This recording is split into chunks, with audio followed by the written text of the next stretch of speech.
Sebelum ceritanya dimulai, silakan tulis di kolom komentar dari daerah mana saja teman-teman yang menonton cerita ini. Dan jangan lupa like dan subscribe, agar channel Cerita Ar bisa terus berkembang dan mempersembahkan cerita yang terbaik. Suara alarm kecil dari ponsel berbunyi lembut di atas meja kayu dekat jendela. Cahaya matahari pagi menembus tirai putih yang sudah agak pudar warnanya, menimpa wajah seorang wanita muda yang tengah terlelap di sisi ranjang. Wajah itu tenang, lembut, dengan mata tertutup rapat dan rambut yang sebagian terurai dari selendang tidurnya. Dialah Lisa, wanita berusia 28 tahun yang selalu memulai harinya dengan senyum, meskipun hidupnya tidak selalu mudah.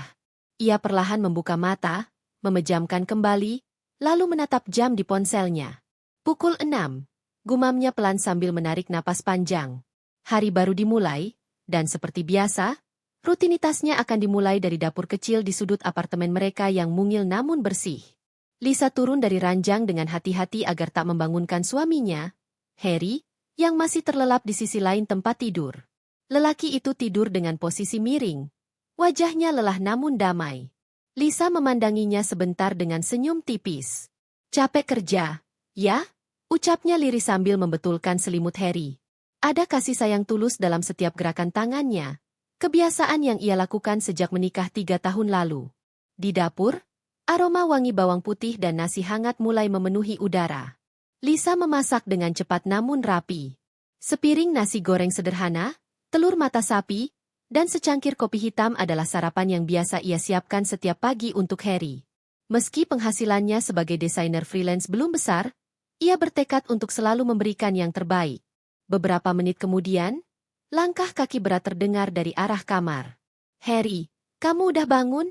seru Lisa lembut. Harry keluar dengan mata setengah terbuka, rambut acak-acakan, dan ekspresi malas. "Iya, udah.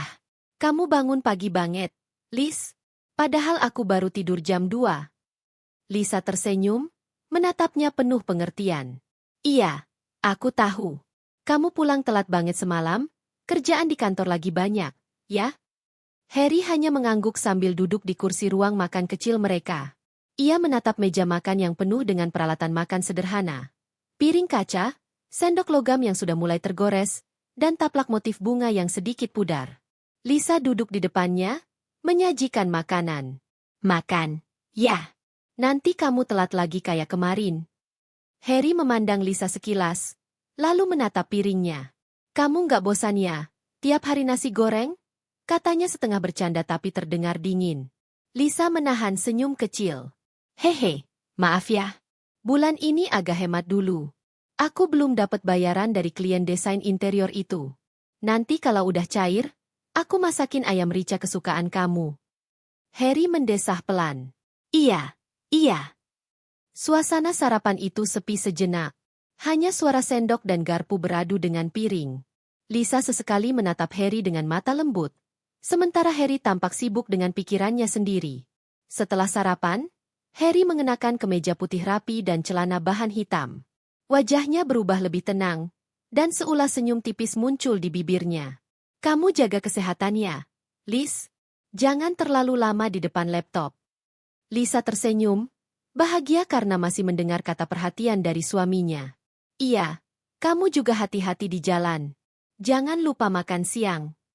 Harry mengangguk, lalu meraih tas kerja dan mencium kening Lisa sebelum keluar. Sejenak, Lisa berdiri di depan pintu, melihat punggung Harry menjauh. Ia menghela napas panjang. "Semoga harinya lancar ya, Mas," gumamnya pelan. Setelah itu, apartemen kecil mereka kembali hening.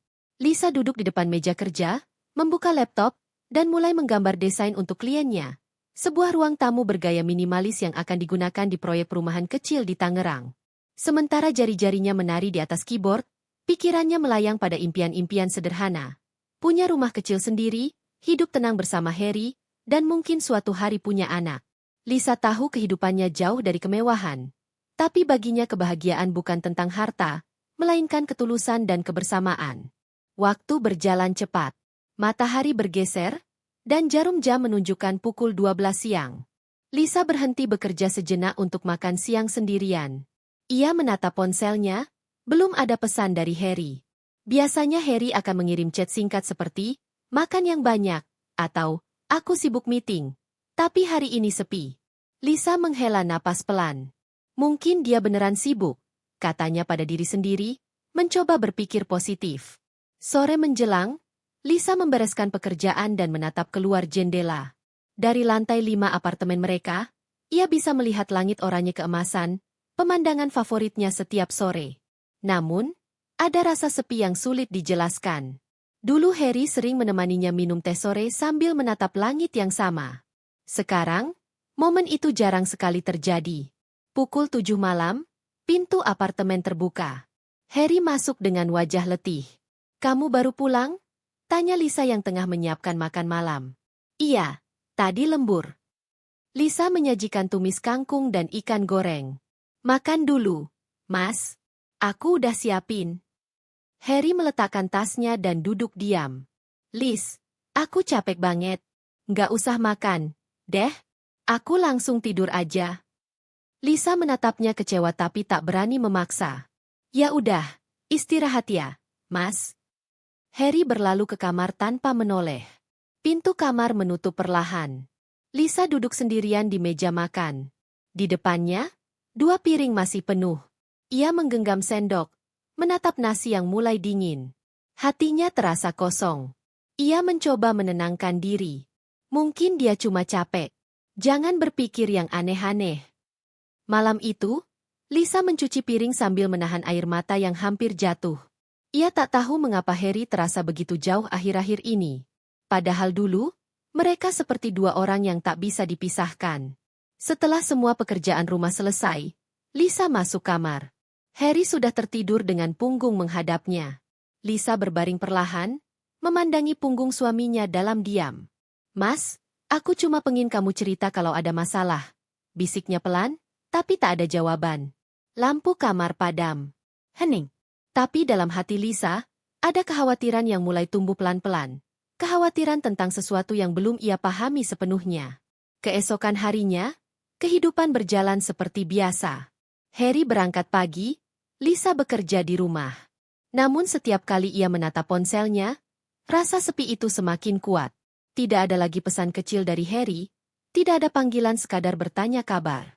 Di sore hari, Lisa turun ke minimarket di bawah apartemen untuk membeli bahan masakan. Di sana, ia bertemu dengan satpam yang ramah menyapanya. "Bu Lisa, tadi siang Pak Harry keluar sama cewek cantik, ya?" "Wah, istri hebat nih, suaminya romantis banget," kata si satpam tanpa maksud buruk. Lisa tersenyum kikuk, jantungnya berdebar. "Cewek cantik? Oh, mungkin teman kantornya, Pak." "Wah iya kali ya, soalnya mereka kelihatan akrab banget." Lisa terdiam, tapi tetap tersenyum agar tidak terlihat aneh. Setelah itu, ia kembali ke apartemen dengan langkah gemetar. Ia menatap pintu rumahnya lama sekali sebelum masuk. Di dalam, suasana masih sama, rapi, hening, damai di luar, tapi perlahan ada badai kecil yang mulai tumbuh di dalam hatinya. Malam itu, saat Harry pulang, Lisa hanya berkata lembut, "Mas, tadi aku ke minimarket. Katanya kamu keluar siang bareng teman kantor, ya?" Harry menatapnya tajam, seolah merasa disudutkan. "Iya, kenapa? Gak boleh aku punya teman." Lisa buru-buru menunduk. "Bukan gitu, Mas. Aku cuma nanya." "Udah, aku capek. Jangan nambahin beban pikiran." Lisa terdiam. Ia tahu Harry mulai berubah. Tapi ia masih berharap semua akan baik-baik saja. Ia masih percaya bahwa cinta dan kesetiaannya akan mampu mempertahankan rumah tangga mereka. Malam semakin larut, dan Lisa berdoa dalam hati sambil menatap langit-langit kamar. "Ya Tuhan, kalau memang ada ujian untukku, kuatkan aku. Aku cuma ingin rumah tangga ini tetap utuh." Dan di balik doa yang lirih itu, takdir sudah mulai menyiapkan jalannya. Jalan yang akan membawa Lisa ke luka terdalam sekaligus kebangkitan terbesarnya. Udara pagi di apartemen kecil itu terasa berbeda. Biasanya Lisa bangun dengan tubuh segar dan semangat untuk memulai hari. Tapi pagi ini semuanya terasa berat.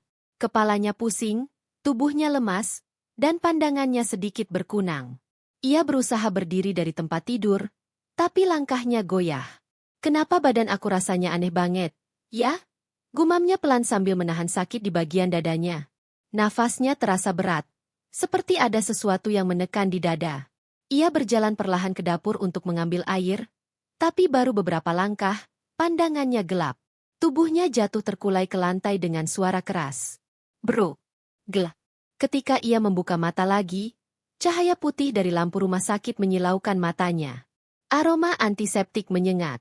Suara mesin monitor berdetak pelan di samping tempat tidurnya. Lisa menatap sekeliling dengan bingung. Tubuhnya lemah, tangannya terpasang infus. Bu Lisa, Anda sudah sadar? Tanya seorang perawat yang sedang mengecek tekanan darahnya. Lisa mengangguk pelan. Saya? Di mana? Di rumah sakit Harapan Sehat, Bu. Anda pingsan di rumah. Suami Anda yang membawa ke sini. Lisa menarik napas lega. Harry. Iya, tadi sempat panik banget waktu bawa ibu ke IGD. Mendengar itu, hati Lisa sedikit tenang. Berarti Harry masih peduli, pikirnya. Tapi aneh, ketika ia melihat ke sekeliling, tak ada siapapun selain perawat. Suami saya, di mana? Tanya Lisa pelan.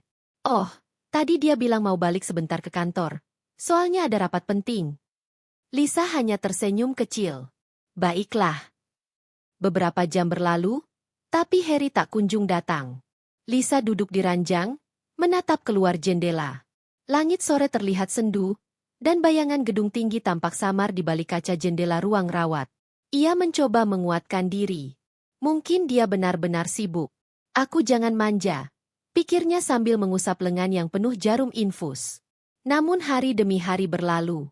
Sudah 3 hari Lisa dirawat, tapi Harry hanya datang 1 kali. Itu pun sebentar, dan terlihat terburu-buru. Maaf ya, Liz. Aku banyak kerjaan. Kamu istirahat aja yang tenang. Nanti aku mampir lagi kalau sempat. Katanya waktu itu sambil menatap layar ponselnya terus. Lisa hanya tersenyum lemah, menahan rasa sepi di hatinya. Iya, Mas. Hati-hati, ya. Saat Harry melangkah keluar, Lisa menatap punggungnya lama sekali. Ada rasa asing dalam gerak tubuh suaminya. Dingin, jauh, tak lagi seperti dulu. Malam keempat di rumah sakit, Lisa masih belum bisa tidur. Tubuhnya mulai membaik, tapi hatinya gelisah. Ia menatap ponselnya, tak ada pesan dari Harry. Ia mencoba menghubungi, tapi tak dijawab. Beberapa menit kemudian, seorang perawat masuk sambil membawa catatan. Bu Lisa, tadi suami ibu sudah pulang, ya? Lisa bingung. Pulang? Maksudnya? Iya, tadi ada yang datang siang tadi. Katanya istri Pak Harry udah istirahat. Jadi dia titip bunga. Cantik sekali yang bawa. Katanya temannya Pak Harry di kantor. Lisa tertegun. Bunga? Siapa namanya? Perawat tersenyum ramah. Nadia, kalau nggak salah. Darah Lisa seperti berhenti mengalir. Nama itu terasa asing tapi mengguncang. Nadia, bisiknya pelan. Ia memandang bunga di meja samping ranjang. Mawar merah segar, dibungkus pita emas, dan di dalamnya ada kartu kecil bertuliskan, cepat sembuh ya, Liz. Lisa menatap huruf itu lama sekali. Hati kecilnya berbisik. Tapi kenapa bukan kamu sendiri yang datang? Kenapa harus lewat orang lain? Malam itu, Lisa menangis dalam diam. Air matanya mengalir tanpa suara. Ia menatap bunga di sampingnya. Indah, tapi dingin. Seminggu berlalu. Lisa diperbolehkan pulang. Dokter menyarankan agar ia banyak istirahat karena hasil pemeriksaan menunjukkan kelelahan parah dan tanda-tanda anemia berat. Jangan stres. Ya, Bu Lisa. Pikiran juga bisa mempengaruhi tubuh. Ujar dokter dengan nada lembut. Lisa tersenyum kecut. Iya, dok. Saya akan coba tenang. Ketika keluar dari rumah sakit, ia menatap ke arah pintu gerbang berharap melihat sosok Harry menjemputnya. Tapi tak ada siapapun. Hanya tukang ojek online yang membawa papan nama bertuliskan, order atas nama Lisa. Lisa terdiam.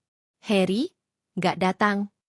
Perawat yang mengantar menjawab pelan, tadi pagi beliau sudah ke sini, tapi katanya harus segera ke kantor, jadi dia minta kami pesankan ojek untuk ibu. Lisa hanya mengangguk. Ia menahan air mata yang hampir jatuh, lalu menaiki motor itu dengan perasaan berat. Saat tiba di apartemen, suasana terasa aneh. Pintu sedikit terbuka, dan dari dalam terdengar suara tawa. Lisa berhenti sejenak, mencoba mendengar dengan saksama. Suara itu bukan hanya suara Harry, ada suara wanita lain, lembut dan manja. Ia menelan ludah, jantungnya berdegup cepat. Ia membuka pintu perlahan. Di dalam, tampak Harry dan seorang wanita cantik berambut panjang sedang duduk di sofa, tertawa sambil membicarakan sesuatu. Di meja ada kopi dan kue yang belum disentuh. Ketika mereka menyadari keberadaan Lisa, suasana langsung hening. "Oh, Lisa?" kata Harry gugup. Lisa berdiri terpaku di pintu. "Mas, aku baru pulang dari rumah sakit. Ini siapa?"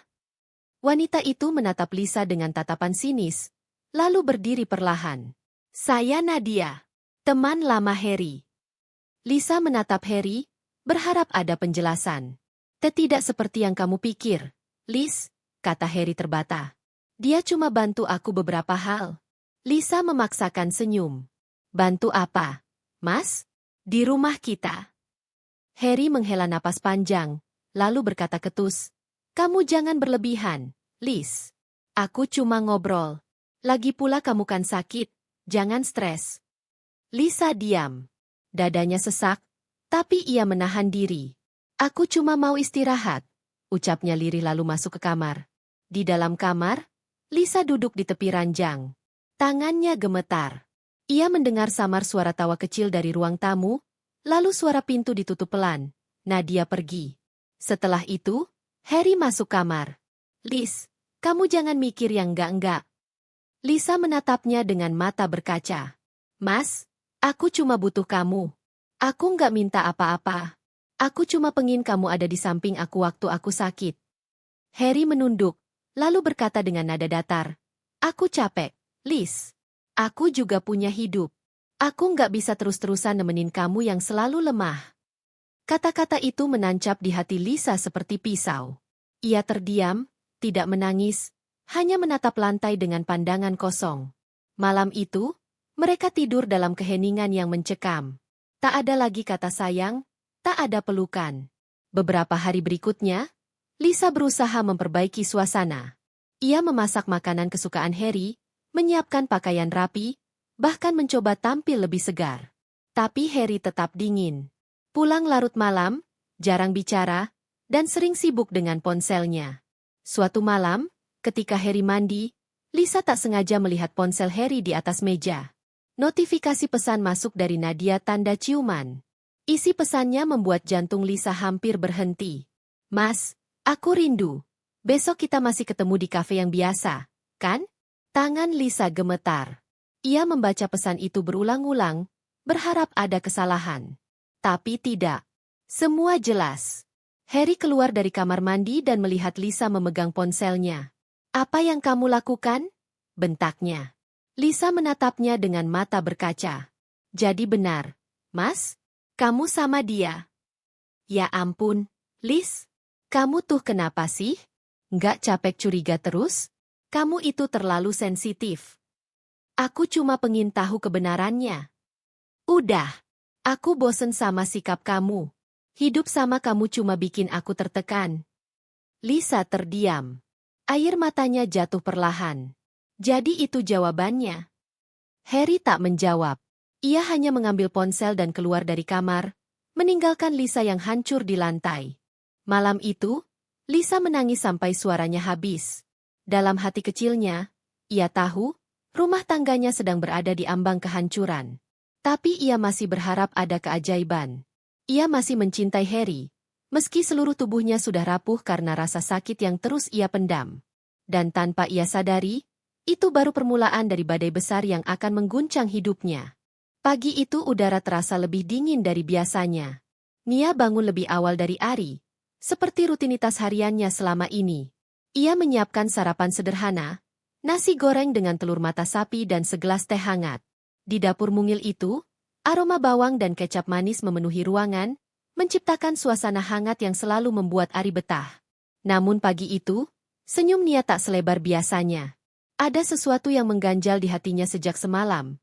Sejak Ari menyebut nama Nadia dalam tidurnya. Sebenarnya, Nia tak ingin berpikiran buruk. Ia mencoba meyakinkan diri bahwa mungkin itu hanya mimpi biasa. Tapi ada nada lembut dalam cara Ari menggumamkan nama itu, seolah nama itu bukan sekadar sosok asing. Ada perasaan, ada kenangan di baliknya.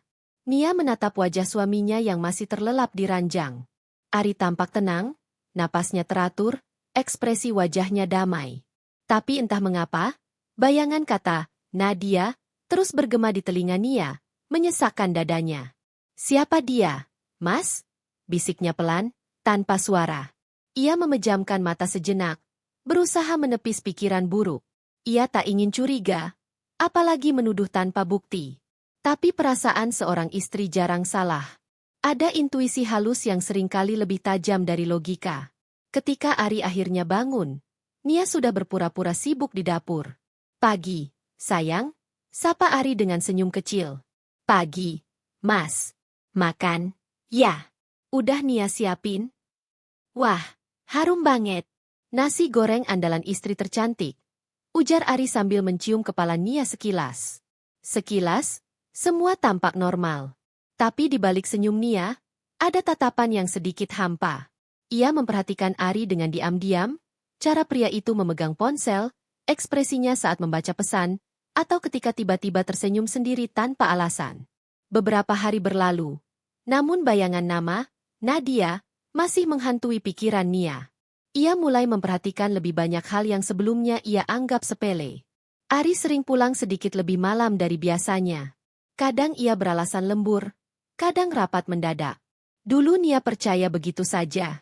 Tapi kini, setiap alasan terasa seperti potongan teka-teki yang belum lengkap. Suatu sore, ketika Nia sedang menjemur pakaian di halaman belakang, ponsel Ari yang tertinggal di ruang tamu berdering. Layar ponsel menyala, menampilkan nama, Nadia Kantor. Jantung Nia langsung berdegup kencang. Ia terdiam, tangannya gemetar menahan dorongan untuk menjawab panggilan itu. Kantor? Gumamnya lirih. Tapi kenapa harus disimpan pakai nama itu? Nada panggil berhenti, lalu muncul notifikasi pesan. Nia tak berniat membuka, tapi matanya tak bisa lepas dari layar. Pesan itu terbuka otomatis karena notifikasi di layar. Mas, terima kasih buat makan siangnya ya. Enak banget, kayak dulu waktu kita masih sering bareng. Wajah tersenyum dengan mata bahagia. Dada Nia terasa sesak. Jari-jarinya kaku, wajahnya memucat. Kata, dulu, di kalimat itu membuat napasnya tercekat. Ada masa lalu di sana. Masa lalu yang mungkin belum selesai bagi Ari. Nia meletakkan ponsel itu perlahan, seolah takut menyentuh sesuatu yang bisa membuat hatinya hancur. Ia berjalan mundur, bersandar di dinding, menatap kosong ke arah meja tempat ponsel itu tergeletak. Sore itu, dunia seakan berhenti berputar bagi Nia. Malamnya, Ari pulang seperti biasa. Nia, kamu udah makan? Udah, Mas. Aku udah makan, jawab Nia datar. Ari memperhatikan wajah istrinya. Kamu kenapa? Capek, ya? Enggak, jawab Nia cepat, berusaha menutupi keresahannya. Namun malam itu, ketika Ari sudah tidur, Nia tak bisa memejamkan matanya. Pikirannya berputar-putar. Siapa Nadia sebenarnya? Benarkah dia rekan kantor? Atau seseorang dari masa lalu Ari yang tiba-tiba muncul kembali? Pagi berikutnya, rasa ingin tahu itu semakin besar. Nia akhirnya memberanikan diri menelusuri akun media sosial Ari. Ia menemukan beberapa postingan lama, foto Ari bersama teman-teman kuliah. Di antara mereka, ada seorang wanita dengan senyum lembut dan paras cantik. Di kolom komentar, nama itu tertulis, Nadia Rahma. Rasanya seperti petir menyambar dada Nia. Nama itu sama persis. Ia menelusuri lebih dalam. Dari profil Nadia, Nia mengetahui bahwa wanita itu kini bekerja di perusahaan yang sama dengan Ari, di divisi berbeda. Dan dari foto-fotonya, jelas terlihat, hidup Nadia kini serba glamor. Pakaian mahal, tas branded, restoran mewah. Nia memandangi layar ponselnya lama sekali. Dalam hatinya muncul rasa yang sulit dijelaskan. Campuran antara takut, cemburu, dan rasa tidak percaya. Jadi, ini orangnya, bisiknya getir. Hari-hari berikutnya berjalan berat. Nia mencoba bersikap biasa, tapi batinnya terus gelisah. Ia mencatat setiap perubahan kecil dalam perilaku Ari. Semakin hari, Ari makin sering lupa waktu, kadang lupa makan malam, kadang lupa mengabari kalau pulang terlambat. Suatu malam, ketika Ari mandi, ponselnya kembali berbunyi. Kali ini, pesan dari Nadia kantor kembali muncul di layar. "Mas, aku masih di kantor. Kamu tadi bilang mau mampir, jadi aku tunggu, ya?" Tubuh Nia langsung lemas. Ia menatap ponsel itu lama sekali, lalu menatap cermin di depan meja rias. Wajahnya yang dulu selalu ceria kini tampak pucat. Matanya sembab. Ia memegang dadanya yang terasa sakit, seolah dunia tiba-tiba runtuh. Namun di balik rasa sakit itu, perlahan muncul tekad. Jika benar Nadia adalah bayangan dari masa lalu Ari yang kini hadir kembali, maka Nia tahu, cepat atau lambat, kebenaran harus ia hadapi. Malam itu, ia duduk sendiri di ruang tamu, menatap langit yang gelap melalui jendela. Air matanya jatuh tanpa suara. Tapi di balik setiap tetesnya, ada kekuatan yang mulai tumbuh. Kekuatan seorang istri yang terluka tapi tidak akan tinggal diam. Dalam hatinya, ia berbisik, "Baik, Nadia. Kalau memang kamu datang untuk menguji rumah tanggaku, aku akan hadapi kamu. Tapi aku tidak akan menyerah. Tidak akan." Dan sejak malam itu, kehidupan Nia tidak lagi sama. Bayangan bernama Nadia telah muncul, perlahan menutupi cahaya bahagia yang dulu menyinari rumah tangganya. Hujan turun deras sore itu, membasahi jalanan dan membuat suasana rumah terasa dingin dan sendu. Nia duduk di ruang tamu sendirian, memandangi jam dinding yang sudah menunjukkan pukul 8 malam. Ari belum pulang.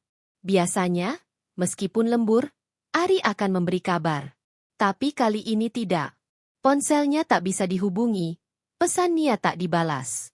Jantungnya terasa semakin sesak seiring waktu yang berjalan lambat. Di luar, suara rintik hujan seperti beradu dengan suara hatinya yang gelisah. Nia berusaha menenangkan diri. Mungkin Mas Ari masih rapat, gumamnya lirih, mencoba menipu diri sendiri. Tapi suara hatinya menolak percaya. Sekitar pukul 9 lewat, terdengar suara motor berhenti di depan rumah. Nia bergegas berdiri, berharap yang datang adalah Ari. Ia menunggu di balik tirai, tapi yang datang justru ojek online yang mengantar makanan. "Bu, ini pesanan GoFood atas nama Ari," kata sang kurir sambil menyerahkan 2 bungkus makanan. Nia kebingungan. Ia tidak memesan apapun. "Maaf, Mas, saya tidak pesan," ujarnya. "Tapi ini alamatnya benar, Bu. Mungkin suami ibu yang pesan." Nia menerima pesanan itu dengan perasaan aneh. Ia membuka nota digital di plastik makanan itu. Tertulis, "Dari Ari untuk Nadia. Alamat, kantor PT Garuda Jaya Gedung C." Tangannya bergetar hebat. Tubuhnya seolah kehilangan tenaga. Jadi dia tidak pulang karena bersama dia?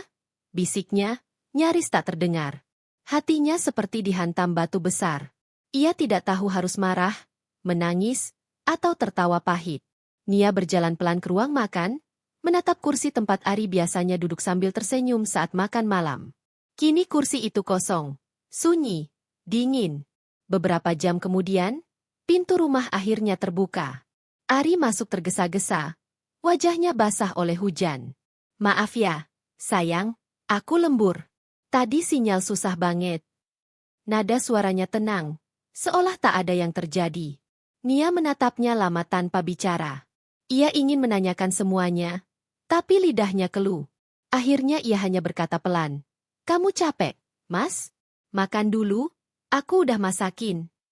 Ari tersenyum, tampak lega karena istrinya tidak marah. "Ah, istri terbaik, selalu siapin makan meski aku telat pulang." Nia menunduk, menyembunyikan air mata yang hampir jatuh. Dalam hatinya, ia menjerit, "Iya, aku istri terbaik. Tapi apakah kamu masih suami terbaikku?" Keesokan paginya, Nia memutuskan untuk menyelidiki kebenaran. Ia ingin tahu, bukan karena curiga buta, tapi karena ingin menyelamatkan hatinya sendiri sebelum semuanya terlambat. Ia datang ke kantor Ari diam-diam. Dengan alasan ingin memberikan bekal makan siang, ia membawa kotak makanan yang rapi berisi ayam goreng kesukaan suaminya. Begitu tiba di gedung kantor, Nia disambut resepsionis yang ramah. "Selamat siang, Ibu. Ada yang bisa dibantu?" Saya mau antar makanan untuk suami saya, Mas Ari, di bagian pemasaran. Oh, Pak Ari, ya. Beliau lagi keluar makan siang, Bu. Nia mengangguk pelan. Sama siapa ya, Mbak? Tanyanya hati-hati. Kalau nggak salah bareng Bu Nadia, dari bagian hubungan klien, jawab resepsionis polos tanpa curiga. Tubuh Nia langsung kaku. Namanya disebut. Nadia. Lagi-lagi nama itu. Ia mencoba tersenyum sopan, lalu melangkah pergi pelan dengan dada yang bergetar hebat. Di parkiran, hujan mulai turun lagi, membasahi langkahnya yang gemetar. Ia masuk ke mobil dengan tangan yang menggenggam erat kotak makanan yang kini terasa dingin. Air matanya akhirnya jatuh. Dia bahkan makan dengan wanita itu, sementara aku di rumah menunggunya. Lirihnya dengan suara bergetar. Hari itu menjadi salah satu hari terberat bagi Nia. Namun yang lebih menyakitkan lagi datang malam harinya. Saat Ari pulang, ponselnya berbunyi di meja. Nama yang muncul di layar membuat dada Nia kembali sesak. Nadia kantor. Ari buru-buru meraih ponsel itu, tapi Nia lebih cepat. Ia memandang layar yang masih menyala. Ada pesan masuk. Mas, makasih udah nemenin hari ini. Rasanya kayak dulu lagi. Aku kangen suasana itu. Seng. Rumah seketika terasa membeku. Ari mematung, Nia berdiri dengan wajah dingin, matanya penuh luka. Kamu, nemenin Nadia makan siang, Mas? Tanyanya pelan. Suaranya gemetar tapi tajam. Ari mencoba tersenyum kaku. Nia, ini nggak seperti yang kamu pikir. Dia cuma rekan kerja. Kami cuma rekan kerja? Potong Nia cepat. Rekan kerja yang kamu belikan makanan dan kamu temani makan siang. Sambil bilang, kayak dulu lagi? Ari terdiam, matanya gugup mencari alasan. Tapi kali ini, Nia tidak butuh penjelasan. Mas, aku nggak butuh pembenaran. Katanya lirih tapi tegas. Aku cuma butuh kejujuran. Kamu masih mencintaiku atau tidak? Pertanyaan itu seperti pisau bagi Ari. Ia menatap wajah istrinya yang basah air mata, tapi tak bisa menjawab. Diamnya sudah cukup memberi jawaban. Nia tersenyum getir. Aku ngerti, Mas. Mungkin aku bukan perempuan yang menarik lagi buatmu. Tapi aku istrimu. Aku layak tahu kebenaran. Ari menunduk. Nia, tolong jangan salah paham. Aku cuma kasihan sama Nadia. Dia dulu sempat susah waktu aku putus sama dia. Sekarang kami cuma teman. Teman? Nia tertawa pelan, getir. Teman yang saling makan siang, saling kirim pesan manis, dan saling menyebut masa lalu? Kamu pikir aku bodoh, Mas? Tangis Nia pecah. Ia menutup wajahnya dengan kedua tangan, tubuhnya bergetar hebat. Ari mencoba mendekat, tapi Nia mundur. Jangan sentuh aku dulu. Aku butuh waktu. Malam itu, Nia tidur di ruang tamu. Ia menatap langit-langit yang gelap, mendengarkan suara hujan di luar yang seolah ikut menangis bersamanya. Dalam hati, ia sadar, ini bukan lagi sekadar kecemburuan. Ini adalah pukulan yang tak terduga, yang perlahan meruntuhkan kepercayaan yang selama ini ia jaga. Dan di antara suara hujan yang semakin deras, Nia berjanji pada dirinya sendiri. Jika cinta Ari memang bisa direbut oleh masa lalunya, maka ia tak akan diam. Ia akan berjuang, meski hatinya sudah mulai retak. Pagi itu udara terasa begitu berat, seolah ikut menekan dada Nia yang sudah semalaman tidak bisa memejamkan mata. Hujan semalam telah berhenti, tetapi bekasnya masih menempel di tanah, seperti kenangan pahit yang tak bisa dihapus begitu saja. Nia duduk di meja makan sendirian.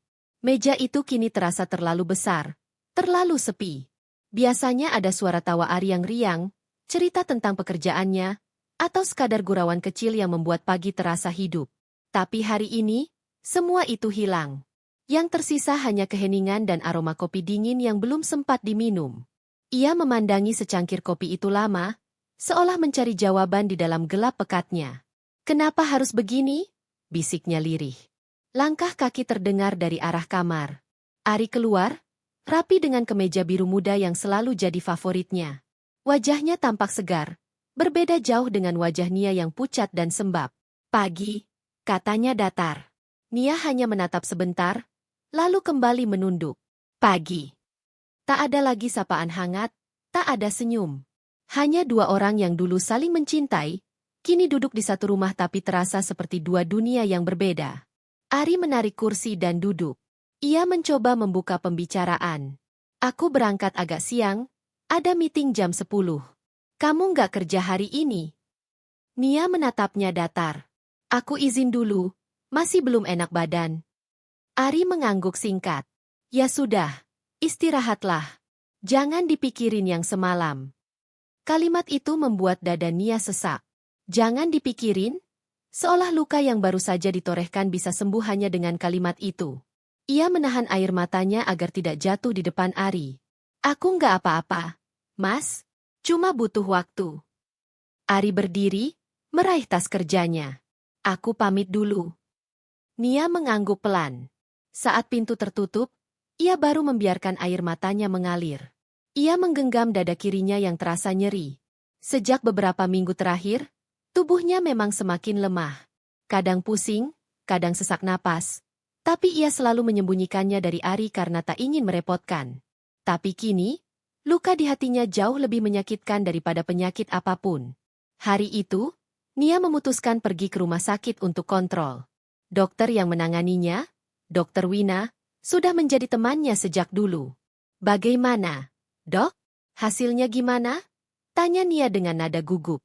Dokter Wina menatap hasil pemeriksaan dengan wajah serius. Kamu harus istirahat banyak. Nia, kondisimu menurun. Kamu terlalu stres dan kelelahan. Nia tersenyum pahit. Iya, mungkin aku terlalu banyak mikir. Kalau terus begini, aku khawatir penyakitmu bisa kambuh, ujar dokter dengan nada lembut tapi tegas. Kamu masih muda, Nia. Tapi kamu harus mulai memikirkan dirimu sendiri. Kata-kata itu seperti tamparan halus. Selama ini, Nia selalu menomorsatukan orang lain. Ari, rumah tangga mereka, bahkan keluarganya. Tapi tidak pernah dirinya sendiri. Ketika ia pulang ke rumah, suasana semakin hampa. Ari belum kembali. Hanya suara detik jam yang menemani. Ia membuka album foto lama di ruang tamu. Foto-foto pernikahan mereka, perjalanan pertama ke pantai, momen ulang tahun. Di setiap foto, wajah Ari selalu tersenyum padanya. Tapi kini senyum itu seperti milik orang asing. Tiba-tiba, ponsel Nia bergetar. Sebuah pesan masuk dari nomor yang tak dikenal. Saat dibuka, jantungnya nyaris berhenti. Kasihan banget kamu, Mbak Nia. Suami kamu kelihatan bahagia banget tadi siang makan bareng Bu Nadia. Mesranya kayak pasangan pengantin baru. Nia terdiam. Tangannya gemetar hebat. Ia membaca pesan itu berulang-ulang, berharap matanya salah. Tapi tidak. Luka di hatinya terasa semakin dalam.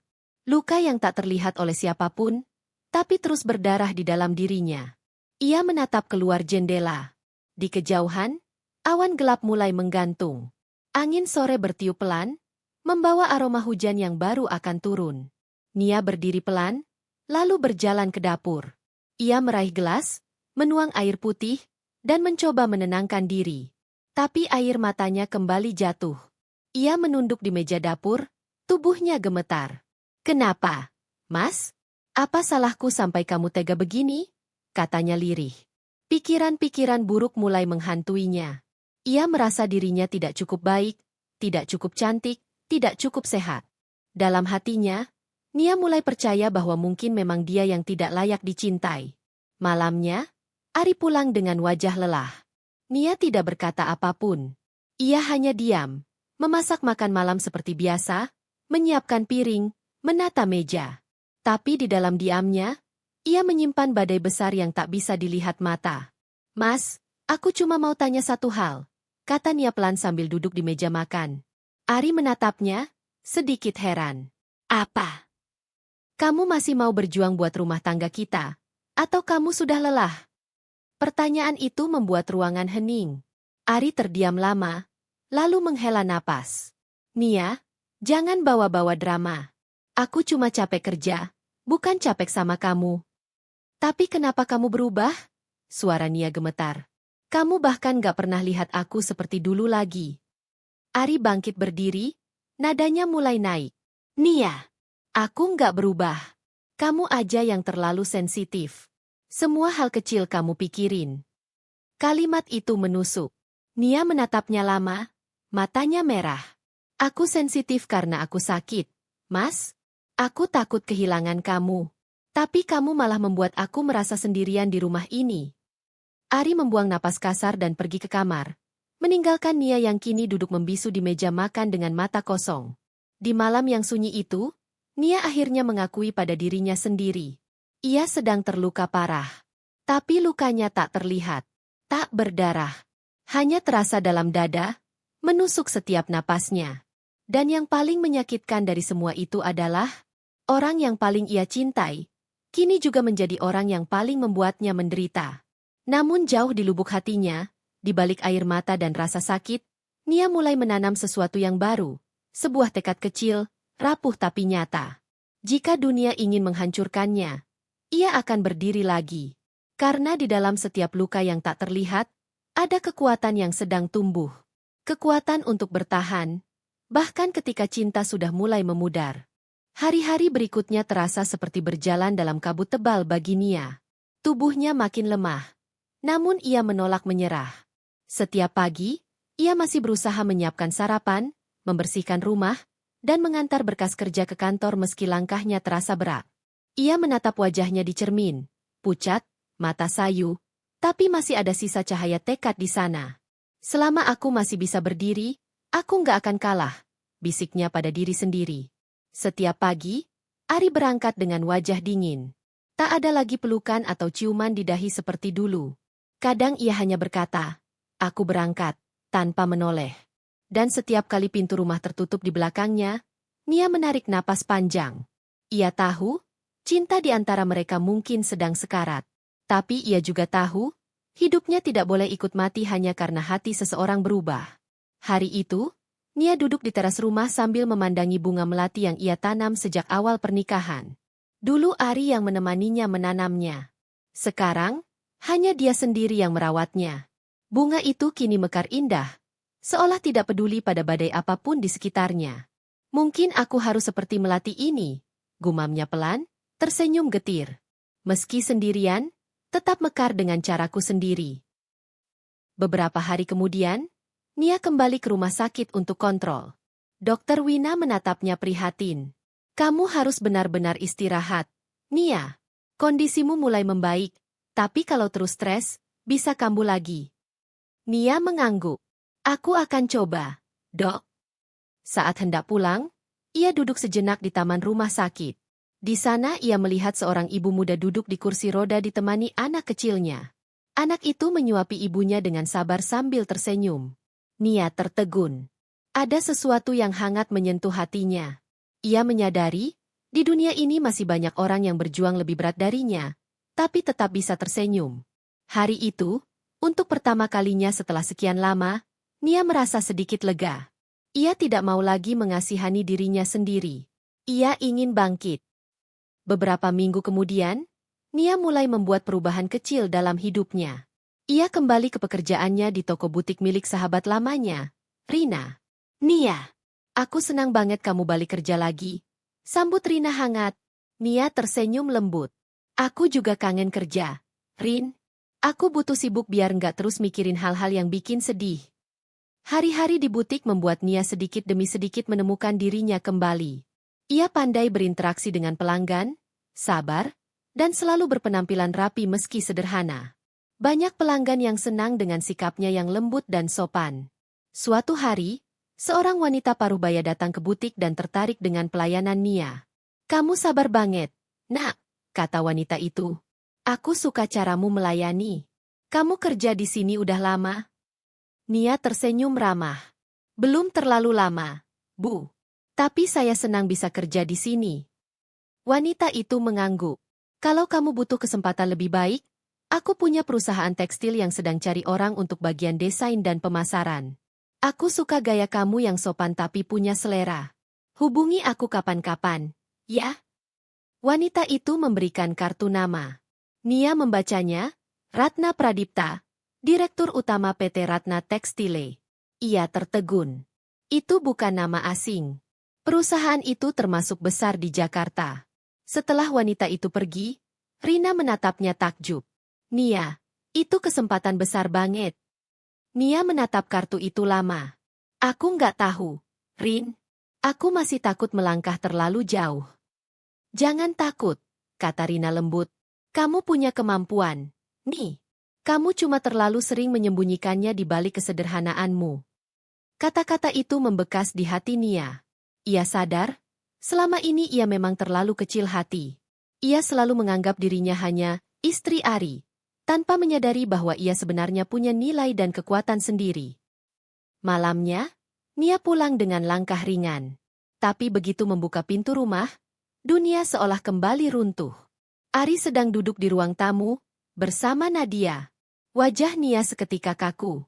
Ari tampak gugup, tapi Nadia dengan angkuhnya tersenyum. Oh, halo, Nia, sapa Nadia datar. Aku cuma mampir sebentar, ngantar dokumen kerja buat Ari. Nada suaranya lembut, tapi matanya menatap penuh ejekan. Nia mencoba menahan diri. Oh begitu. Ya, silakan. Ari berdiri cepat, mencoba menengahi. Nia, ini nggak seperti yang kamu pikir. Nia tersenyum kecil, meski matanya mulai berkaca-kaca. Aku nggak mikir apa-apa. Mas, rumah ini juga rumah kamu. Aku cuma numpang hidup di dalamnya. Nadia terkekeh pelan. Kamu jangan salah paham ya. Nia, kadang orang yang terlalu sensitif suka bikin suasana jadi nggak enak. Kata-kata itu seperti belati yang menusuk dada Nia. Tapi kali ini, ia tidak menangis. Ia hanya berdiri dengan kepala tegak. Tenang aja, Mbak Nadia. Katanya tenang. Aku udah nggak sensitif. Aku cuma nggak buta. Nadia terdiam, terkejut mendengar ketegasan itu. Ari hanya bisa terpaku, tak tahu harus bicara apa.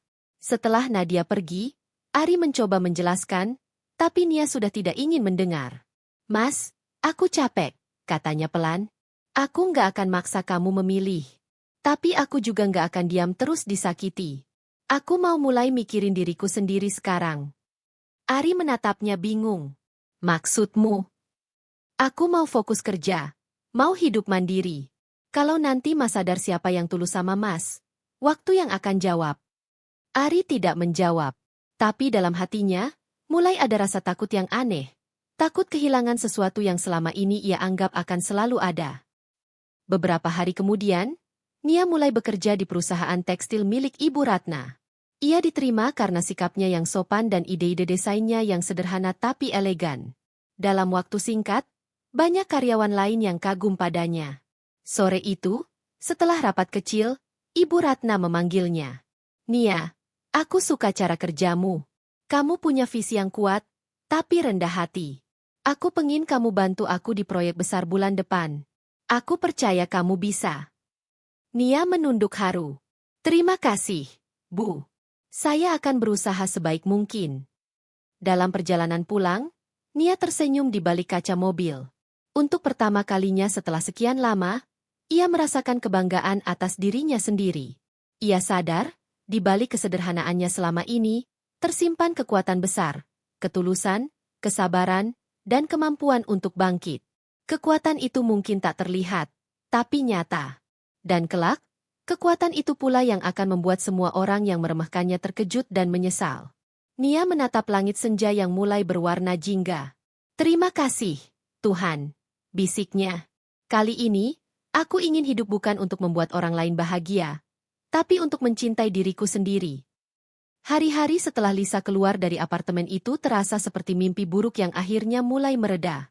Ia masih tinggal di rumah kontrakan kecil milik seorang teman lamanya. Namun suasananya jauh lebih tenang dibandingkan tekanan dan penghinaan yang dulu harus ia terima dari Harry dan Nadia. Luka hatinya belum sembuh, tapi kini ada semangat baru yang perlahan tumbuh di dalam dirinya. Pagi itu, sinar matahari menembus tirai lusuh kamar kecilnya.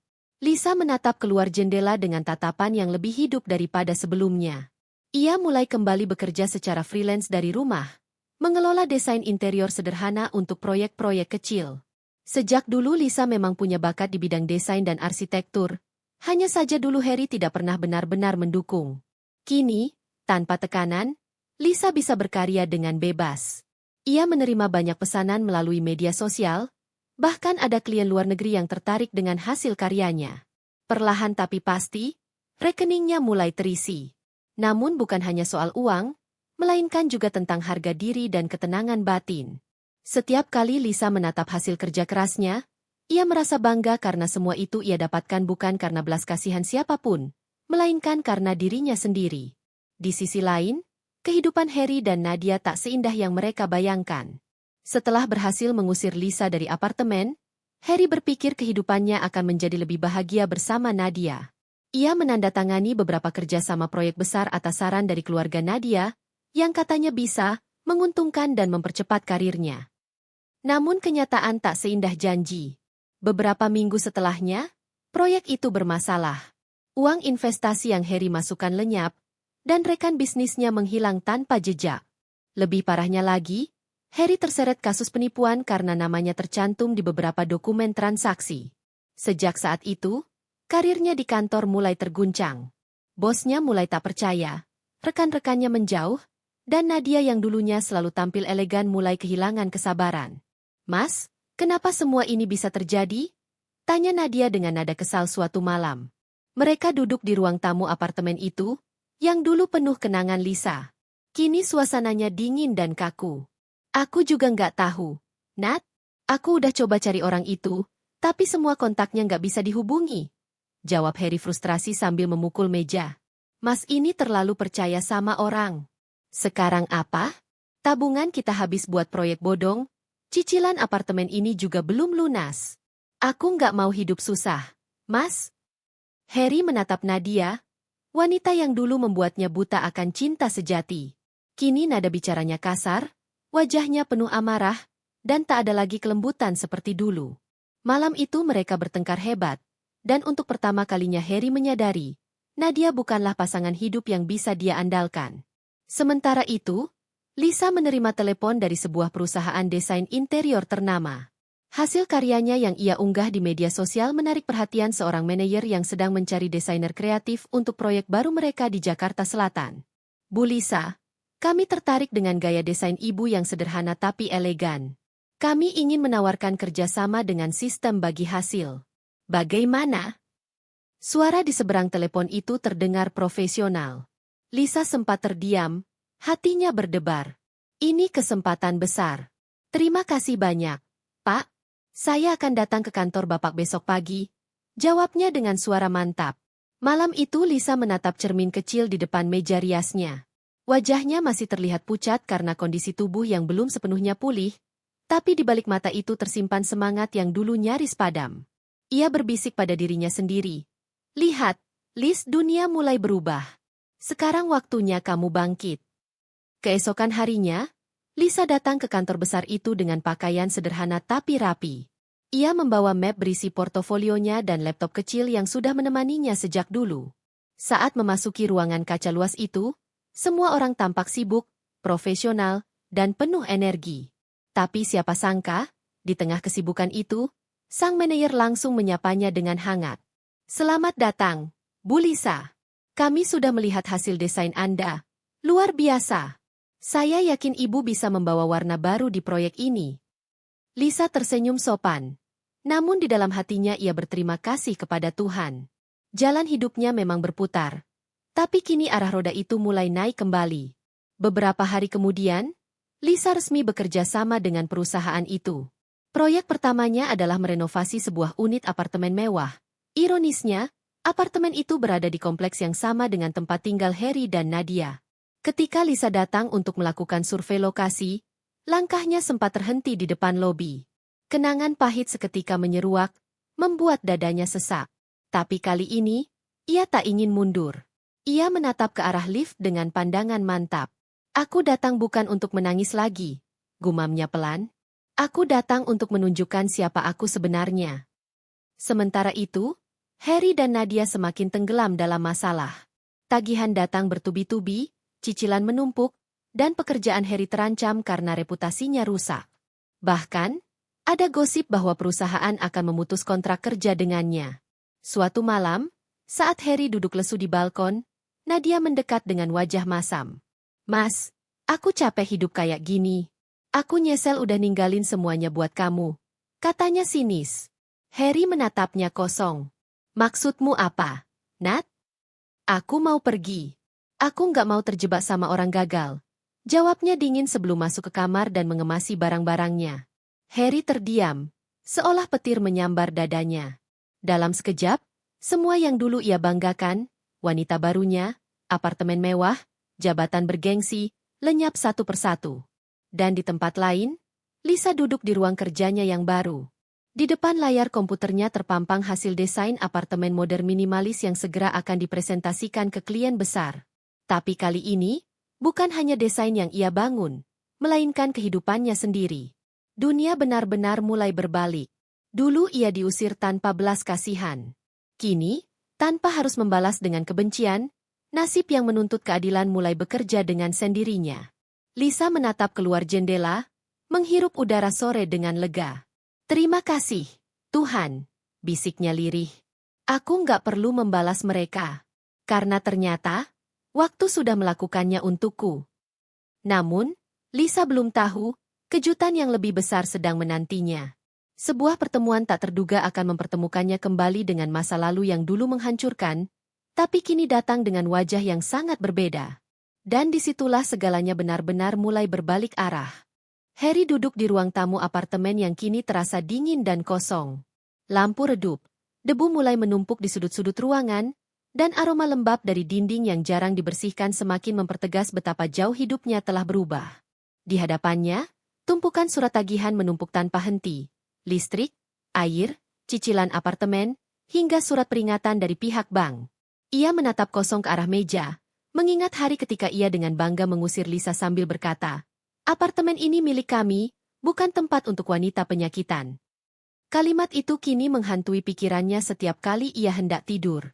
Wajah Lisa yang kala itu hanya menjawab dengan tenang, "Baiklah," kini selalu muncul dalam mimpinya, bukan dengan air mata, melainkan dengan tatapan tegar yang justru membuat Harry merasa kecil dan hina.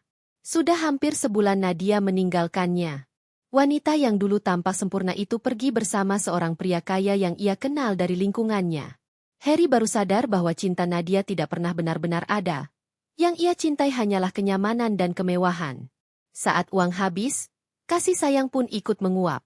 Hari demi hari, hidup Harry semakin terpuruk. Ia sudah tidak bekerja lagi. Perusahaannya menolak memperpanjang kontrak karena reputasi buruk akibat proyek gagal yang melibatkan namanya. Ia mencoba melamar ke beberapa tempat lain. Namun semua menolak begitu mengetahui latar belakang kasusnya. Di sisi lain kota, Lisa sedang duduk di ruang rapat besar milik perusahaan desain yang kini mempercayakan proyek besar kepadanya. Ia mengenakan blazer krem sederhana, dengan rambut yang rapi diselipkan di balik hijab lembut berwarna nude. Wajahnya tampak tenang dan berwibawa. Di sekelilingnya, beberapa rekan kerja memandangnya dengan rasa kagum. "Bu Lisa, desain konsep ruang apartemen Bapak Arman sudah disetujui. Mereka ingin segera bertemu dengan Anda minggu depan untuk kerjasama jangka panjang," kata salah satu staf dengan nada antusias. Lisa tersenyum lembut. "Baik, tolong siapkan semua dokumennya. Saya akan review malam ini." Ia berkata dengan suara yang tenang, tapi di dalam hatinya, ia tak bisa menahan rasa syukur. Dulu ia hanya seorang istri yang dianggap tidak berguna, namun kini namanya mulai dikenal di dunia profesional. Sepulang dari kantor, Lisa duduk di depan jendela kontrakannya, memandangi lampu-lampu kota yang berkelap-kelip. Di tangannya ada segelas teh hangat. Tubuhnya masih mudah lelah karena efek penyakitnya. Tapi kini hatinya penuh semangat. Ia membisikkan doa pelan, "Terima kasih, Tuhan. Engkau telah gantikan semua rasa sakitku dengan kekuatan." Namun takdir seolah ingin menunjukkan permainan yang lebih dramatis.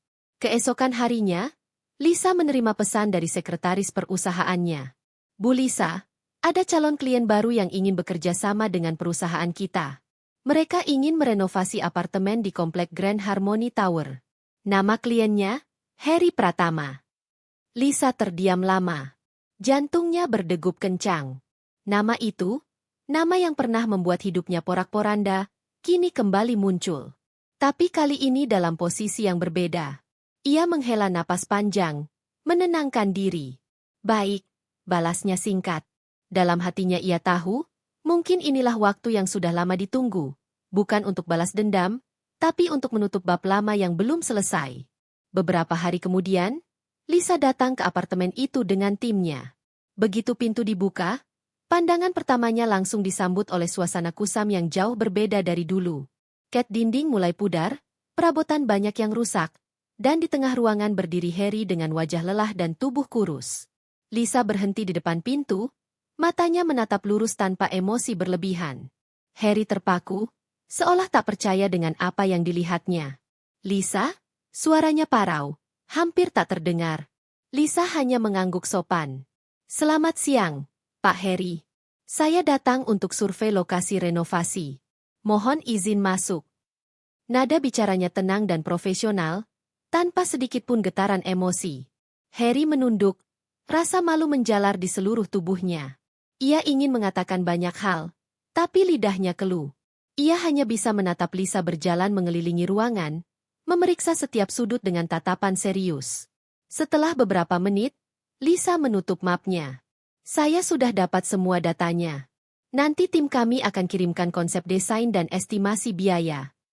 Ia hendak berbalik pergi, tapi Harry menahan langkahnya. Lisa, tunggu.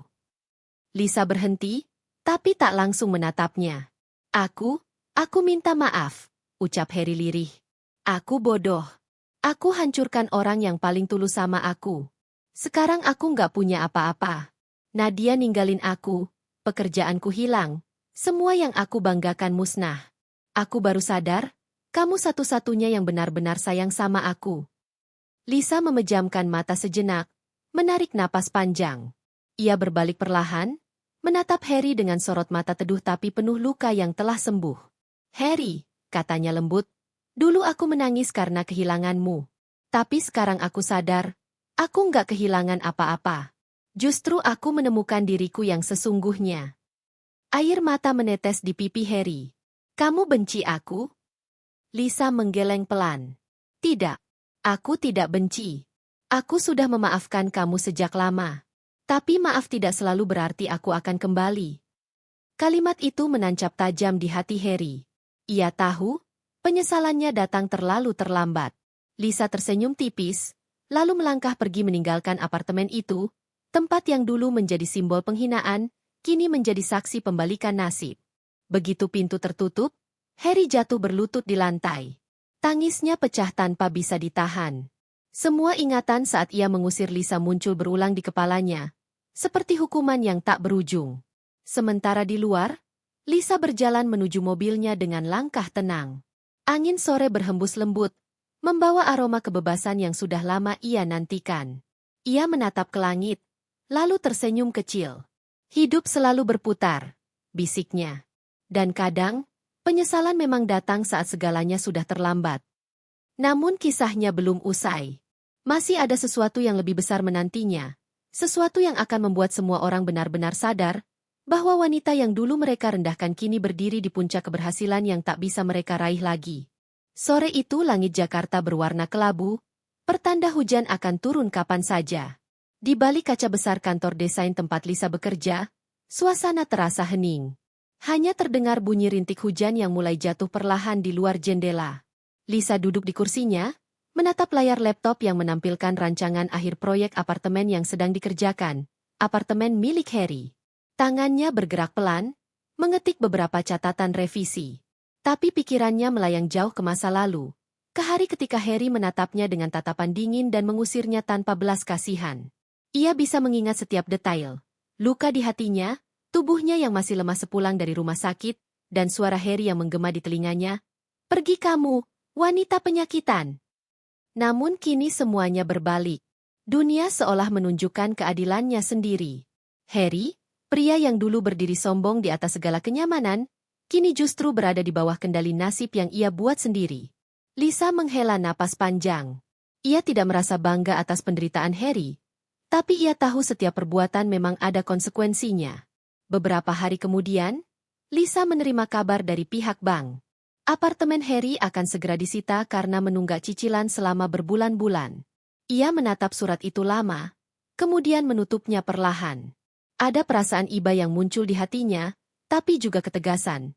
Semua ini adalah hasil dari pilihan yang Harry buat sendiri. Sementara itu, Di apartemen yang kini nyaris kosong, Harry hidup dalam kesendirian. Ia duduk di lantai dengan pakaian lusuh, menatap foto-foto lama yang berserakan. Salah satunya foto dirinya bersama Lisa, tersenyum bahagia di hari pernikahan mereka. Foto itu sudah lusuh, tapi kenangan di baliknya terasa begitu hidup. "Kenapa aku sejahat itu sama dia?" gumamnya pelan. "Aku buang orang yang paling setia, demi wanita yang cuma cinta uang." Air matanya jatuh, membasahi foto itu. Setelah kepergian Nadia, hidup Harry benar-benar hancur. Ia pernah mencoba menghubungi Nadia, tapi nomor wanita itu sudah tidak aktif. Belakangan ia mendengar kabar bahwa Nadia telah menikah lagi dengan seorang pengusaha kaya yang sudah lama menaruh hati padanya. Dan yang paling menyakitkan, semua uang yang dulu Harry investasikan ternyata disalurkan lewat perusahaan milik pria itu. Harry merasa seperti orang bodoh yang ditertawakan dunia. Semua yang ia perjuangkan atas nama cinta, berubah menjadi jebakan yang menghancurkan dirinya sendiri. Suatu malam, hujan turun deras. Harry duduk di tepi jendela, memandang lampu-lampu kota yang samar. Perutnya kosong, pikirannya kacau. Ia sudah menjual sebagian barang di apartemen untuk bertahan hidup. Ia menatap ke langit dengan mata sembab.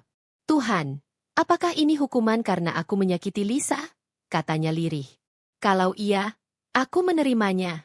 Tapi, bolehkah aku menebus semuanya?" Hari berganti. Harry mendapat kabar bahwa proyek renovasi apartemennya telah selesai. Ia datang ke lokasi dengan langkah gontai. Begitu pintu dibuka, matanya membelalak. Apartemen itu berubah total. Lebih indah, lebih hangat, lebih hidup daripada sebelumnya. Tapi yang membuat dadanya sesak adalah gaya desainnya. Semua terinspirasi dari selera Lisa dulu. Warna lembut, pencahayaan alami, dan sentuhan minimalis yang khas. Semuanya mengingatkannya pada rumah kecil mereka dahulu. Lisa muncul dari balik ruangan, membawa beberapa berkas. Ia tampak anggun dengan pakaian kerja formal dan wajah yang kini bersinar dengan kepercayaan diri. "Bagaimana hasilnya, Pak Harry?" tanyanya datar. Harry menatapnya lama, lalu berkata lirih, "Sempurna. Seperti kamu dulu, tapi aku terlalu buta untuk melihatnya." Lisa tidak menanggapi. Ia hanya menandatangani dokumen terakhir proyek itu, lalu menyerahkannya. "Ini berkas penyelesaian akhir. Setelah ini, tidak ada urusan profesional lagi di antara kita," katanya dengan tenang. Harry menunduk. "Lisa, aku tahu aku nggak pantas bicara apa-apa lagi. Tapi aku mohon, maafkan aku. Aku rela kehilangan segalanya. Tapi jangan biarkan aku kehilangan kesempatan untuk menebus semua yang sudah aku lakukan padamu." Lisa menghela napas. "Harry, kamu sudah kehilangan bukan karena aku, tapi karena pilihanmu sendiri. Kamu memilih untuk percaya pada kebohongan. Kamu memilih meninggalkan orang yang tulus, dan sekarang kamu harus menanggung akibatnya." Harry menatapnya dengan mata berkaca-kaca. "Aku tahu. Dan aku akan menanggungnya seumur hidup." Lisa memandangnya lama, lalu berkata lembut, "Aku tidak ingin melihat kamu menderita. Tapi aku juga tidak bisa kembali ke masa lalu. Aku sudah menemukan kedamaian.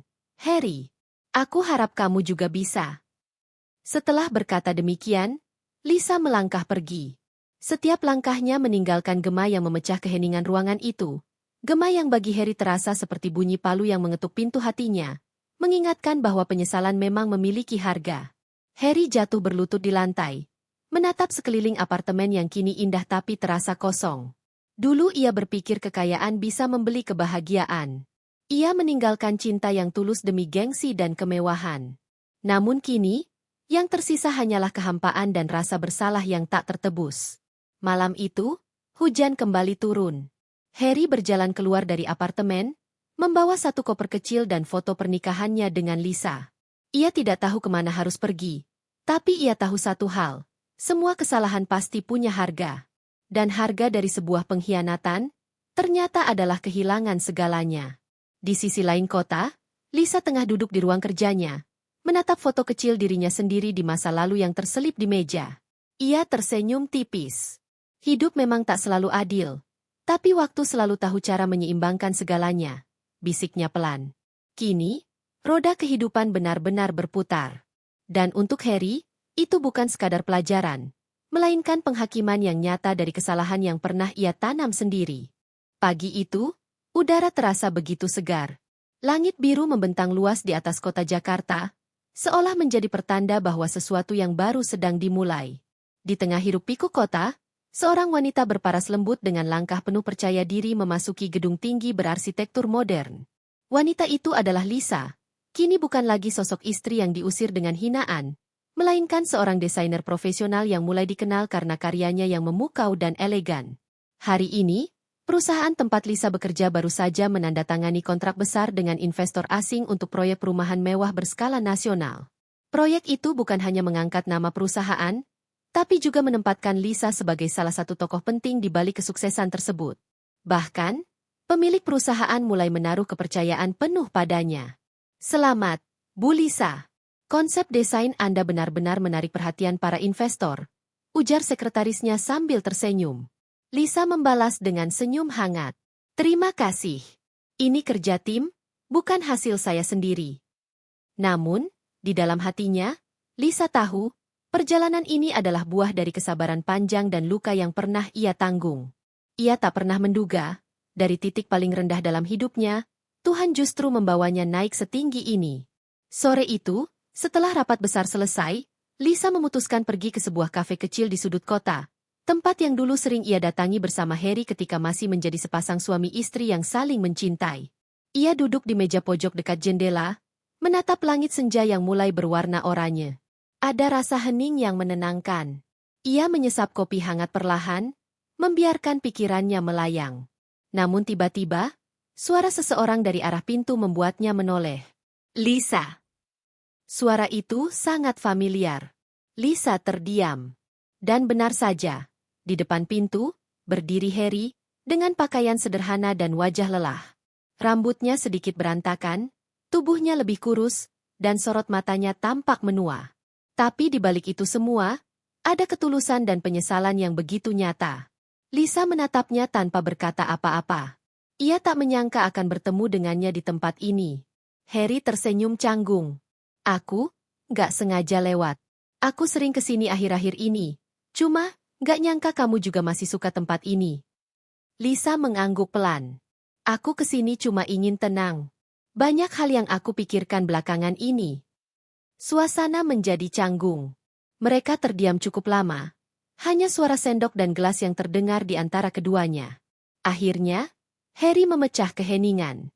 Lisa, boleh aku duduk sebentar? Lisa menatapnya sebentar, lalu mengangguk. Silakan. Harry duduk di depannya. Tangannya gemetar, seperti menahan perasaan yang sulit ia ungkapkan. Lisa, katanya lirih, aku tahu semua sudah terlambat. Tapi aku harus bilang, aku benar-benar menyesal. Aku kehilangan semua hal berharga dalam hidupku karena keserakahanku sendiri. Dan yang paling menyakitkan, aku kehilangan kamu. Lisa menatapnya dalam diam. Harry melanjutkan, setelah kamu pergi, aku baru sadar semua yang aku cari di luar sana nggak pernah nyata. Nadia cuma pakai aku untuk kepentingannya. Aku hancur. Liz. Aku bahkan hampir kehilangan diriku sendiri. Lisa menarik napas pelan. Aku tahu, Harry. Aku dengar dari beberapa orang tentang apa yang kamu alami. Kalau kamu tahu, kenapa kamu nggak pernah datang? Tanya Harry dengan mata berkaca-kaca. Lisa menatapnya dengan lembut, tapi matanya tetap tenang. Karena aku tahu, ada hal-hal yang hanya bisa disembuhkan oleh waktu, bukan oleh aku. Aku sudah pernah mencoba memperbaiki kita dulu, tapi kamu yang memilih jalan lain. Kata-kata itu membuat Harry tertunduk. Ada air mata yang jatuh tanpa bisa ia tahan.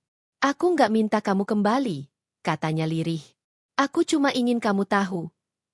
Aku benar-benar bersyukur pernah punya kamu dalam hidupku. Kamu wanita paling tulus yang pernah aku kenal. Lisa terdiam lama. Di dalam hatinya, ada sedikit rasa iba, tapi juga kedamaian yang aneh. Ia sudah tidak merasakan amarah seperti dulu. Yang tersisa hanyalah rasa lega, karena akhirnya, semua yang pernah salah, kini menemukan tempatnya masing-masing. Terima kasih, Harry, ucap Lisa lembut. Setidaknya sekarang kamu tahu apa yang dulu aku rasakan. Ia menatap pria di depannya dengan mata teduh. Aku sudah memaafkanmu sejak lama.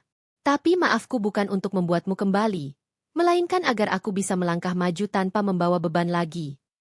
Harry menatapnya, tersenyum pahit. Kamu memang berbeda, Liz. Kamu selalu kuat bahkan saat dunia menjatuhkanmu. Lisa tersenyum kecil. Bukan kuat, Harry. Aku cuma belajar bertahan. Keheningan kembali mengisi ruangan. Namun kali ini, bukan keheningan yang menyakitkan. Ada kedewasaan yang tumbuh di antara keduanya. Mereka bukan lagi sepasang mantan suami istri yang saling menyalahkan, melainkan dua manusia yang akhirnya belajar menerima takdir masing-masing. Setelah beberapa saat, Harry berdiri. Aku harus pergi. Terima kasih udah mau dengerin aku, Liz. Lisa mengangguk. Hati-hati, Harry. Harry berjalan keluar dari kafe, tapi sebelum melangkah ke trotoar, ia menoleh sekali lagi. Ia melihat Lisa duduk di tempat yang sama, menatap keluar jendela dengan ekspresi damai. Dalam hati, ia berbisik lirih. Semoga kamu bahagia, Liz. Kamu pantas mendapatkannya. Namun, takdir tampaknya belum selesai mempermainkan arah hidup mereka. Beberapa hari setelah pertemuan itu, Lisa mendapat undangan resmi dari seorang pengusaha besar yang ingin bekerja sama dalam proyek properti baru. Saat membaca nama di surat itu, matanya terbelalak. Nama pengusaha itu adalah Bima Ardiansyah, pria yang ternyata adalah saudara tiri dari Nadia. Lisa terdiam lama. Dunia benar-benar kecil. Jika proyek ini disetujui, maka secara tidak langsung ia akan kembali berhadapan dengan masa lalu yang belum sepenuhnya selesai. Apakah ini kebetulan, atau memang takdir yang mulai berbalik sepenuhnya? Gumamnya lirih sambil menatap surat undangan itu. Hatinya berdebar. Ia tahu, pertemuan berikutnya bisa menjadi titik balik besar, bukan hanya bagi dirinya, tapi juga bagi semua orang yang dulu menghancurkan hidupnya. Namun kali ini, Lisa bukan lagi wanita yang bisa diremehkan. Ia sudah berdiri tegak, dengan kekuatan dan martabat yang lahir dari luka masa lalu. Dan di sanalah, takdir benar-benar mulai menunjukkan permainan akhirnya. Belum ending, bersambung ke bab selanjutnya,